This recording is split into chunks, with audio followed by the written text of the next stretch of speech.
Est-ce que tu t'es déjà demandé quelle est la mort la plus triste dans les animés? Eh ben moi oui, et je t'ai regroupé 10 morts provenant d'univers différents, qui nous ont simplement laissés en PLS. Alors, on perd pas une seconde mes cocos. Ulquiorra, Bleach. On change d'ambiance avec Ulquiorra, le nihilisme incarné. Pour lui, le monde est vide. Les sentiments, ça n'existe pas. Le cœur, c'est des conneries chimiques.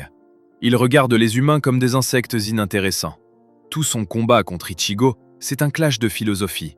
Il essaie de prouver que l'espoir ne sert à rien face au désespoir absolu. Mais sa mort est magnifique. Il se fait défoncer par un Ichigo devenu un monstre sans conscience, une force de la nature qui défie toute logique. Ulquiorra ne peut pas calculer ça, et au moment où il part en poussière, il tend la main vers Orihime. Juste à la dernière seconde, il demande « Est-ce que j'ai peur ?» Le déclic est terrible. Il comprend enfin ce qu'est le cœur.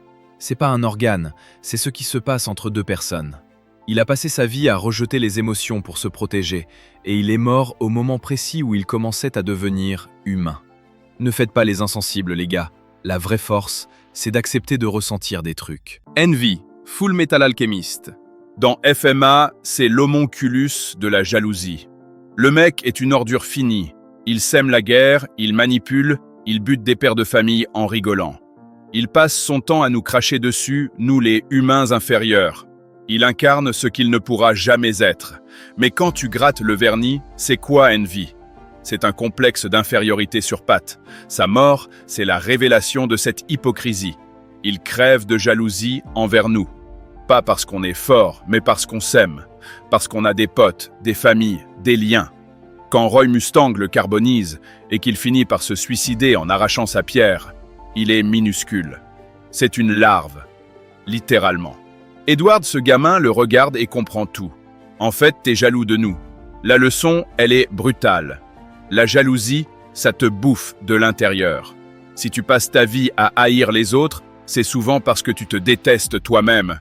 Envy nous montre que le mal, quand tu lui enlèves son masque, c'est pas effrayant.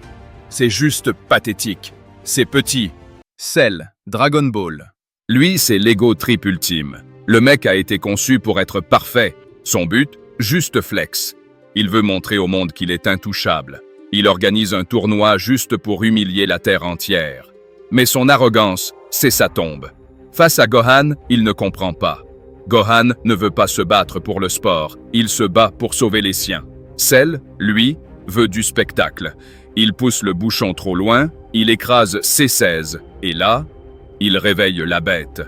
Ce qui est fascinant, c'est que même quand il se fait laver par Gohan SSG2, Cell se ment à lui-même. Il refuse d'accepter qu'il a perdu. Il préfère se faire exploser la tronche plutôt que d'admettre la défaite. Il revient, plus fort, mais il refait la même erreur. Il propose un duel de Kamehameha, persuadé qu'il ne peut pas perdre. Résultat ? Désintégré. La morale de l'histoire. La quête de perfection, c'est un piège. Cell avait tout pour gagner, mais il avait le boulard. Il méprisait tellement les autres qu'il n'a pas vu venir le coup. Être le plus fort sur le papier, ça vaut rien si ton ego t'empêche de voir la réalité en face. Même un gamin pacifique peut te fumer s'il a une meilleure raison de se battre que toi. Uvogin, Hunter x Hunter, c'est la puissance brute. Le mec est simple. Il veut se battre, bouffer, boire et protéger sa bande. C'est tout. Il tombe sur un os, Kurapika. Uvo perd parce qu'il est trop sûr de lui. Il pense que la force physique suffit à tout régler. Il sous-estime la haine froide et l'intelligence de son adversaire. Mais là où Uvo gagne mon respect éternel, c'est dans sa dernière seconde. Kurapika lui met le marché en main. Balance les infos sur tes potes et je te laisse vivre. Uvo n'hésite même pas. Il sourit et lui dit d'aller se faire foutre. Il choisit la mort plutôt que la trahison. La leçon est double. L'orgueil l'a tué, oui, mais sa loyauté l'a sauvé de l'oubli. Même une ordure qui massacre des innocents peut avoir un code d'honneur. Ça nous rappelle que dans la rue comme dans la vie, la fidélité à son clan, c'est parfois la seule richesse qui reste quand t'as tout perdu.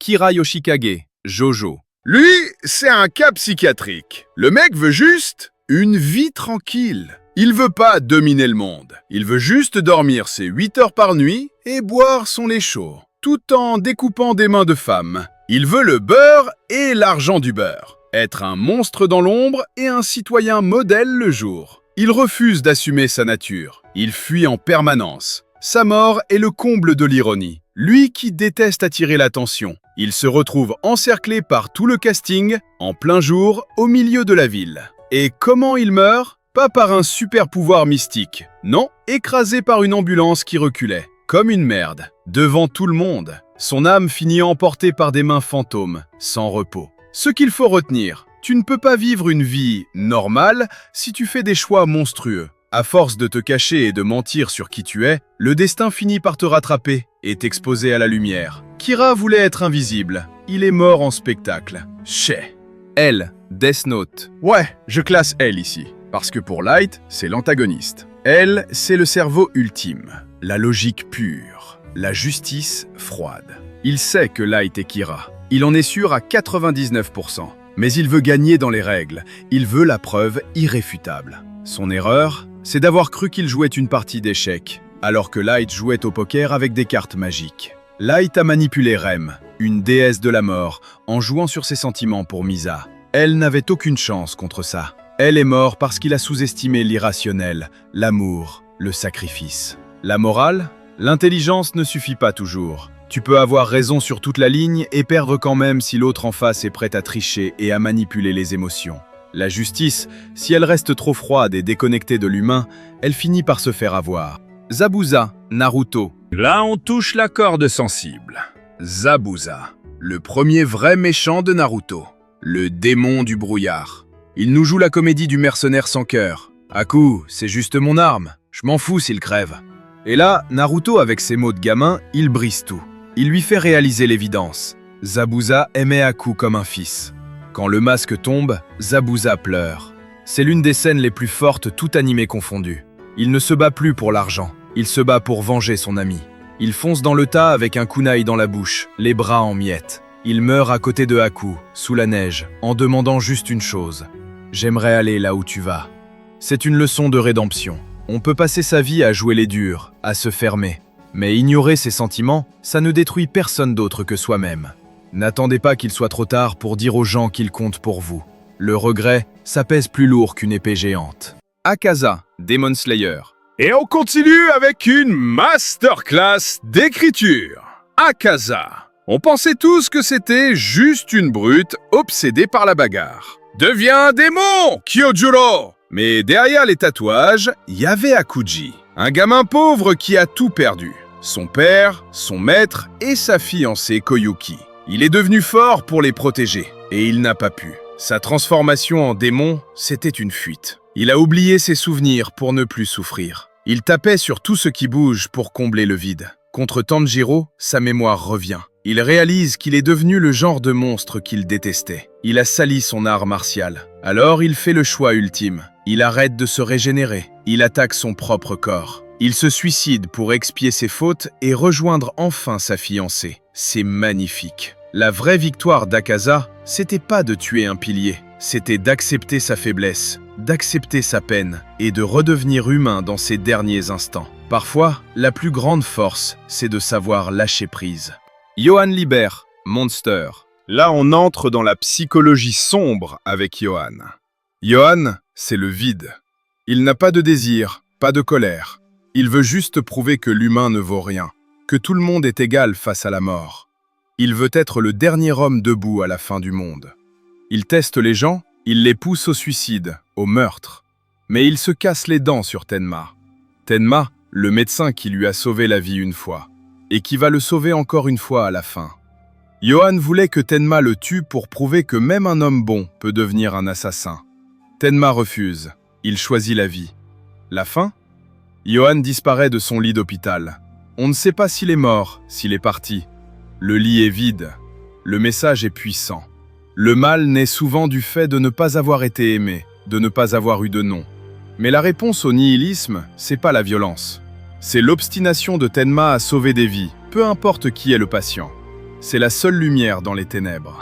Diavolo, Jojo. Et on termine par le best, Diavolo, le boss de la mafia. Son obsession? L'anonymat. Le mec est tellement parano qu'il veut tuer sa propre fille pour effacer toute trace de son passé. Il veut contrôler le futur et zapper les moments désagréables. C'est le contrôle fric ultime.